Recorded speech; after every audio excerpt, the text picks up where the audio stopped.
Welcome back. Now we answer questions we've received from you, our viewers. If you have a question, visit our website, QuranSpeaks.com. Dr. Shabir, we have a video question from India, from Shadab Ahmad. Here is the question now. My question is that why was there no clear mention of the name of Allah or the word Muslims in the scriptures which were previous to Quran? Dr. Shabir, how do you respond to that? Yeah, so let me start with an explanation of the word Muslim, and then we'll think about why this does not appear previously. The word Muslim in Arabic is an active participle that comes from the simple verb salima, which means to be whole, and the fourth form of that verb, aslama, means to render something, to give something up, to surrender. And Muslim is the one who does that action. This is the active participle. And we understand that to mean that we're surrendering ourselves to God. So the Muslim is a submitter to God. Well, the sense of this can be seen already in all of the previous scriptures. For example, in the Bible, we have Abraham submitted to God. He was faithful. He carried out God's commandment. We have Jesus in the New Testament in Matthew's Gospel, chapter 26, verse number 39. He fell on his face and prayed. And then he said, "Not my will, but yours be done." So he is surrendering himself to God and submitting to the will of God. So the idea is definitely there. It seems that the word is also there in at least one passage of the Bible.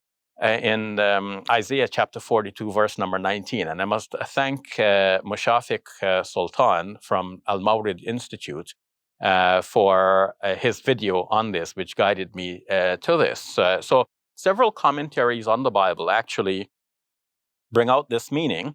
We have, for example, in Isaiah, this is a commentary entitled Concise Bible Commentary by Reverend Lowther Clark.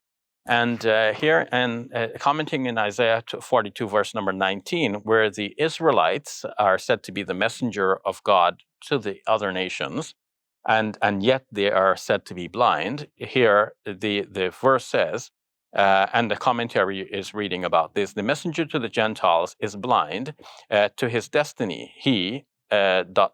with me. The Hebrew consonants are M-S-H-L-M, reminding us of Muslim. Muslim, he spells it M-O-S-L-E-M. Devoted one is approximate to the meaning. Now, many other commentaries mention this connection between the Meshullam here and Muslim.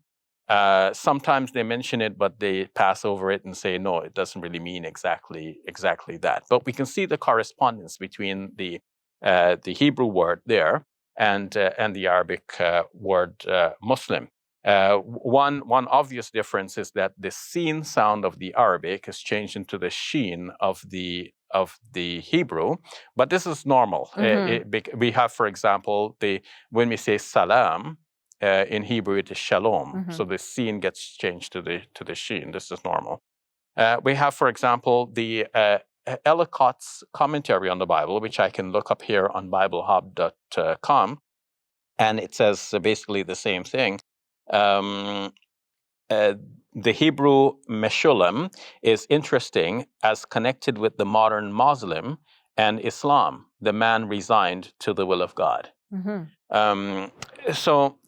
So much for the word Islam and Muslim. We have also the equivalent of the word Allah. Allah in Arabic means something like the God. And this seems to correspond closely to the Hebrew Elohim, which occurs in Genesis chapter 1, verse number 1, where in the Arabic translations of the Bible, you have it that in the beginning, Allah created the heavens and the earth. So the ideas are there, and even the wording is there, but sometimes the wording gets lost in translation. Thank you for sharing that, Dr. Shabir. You're welcome.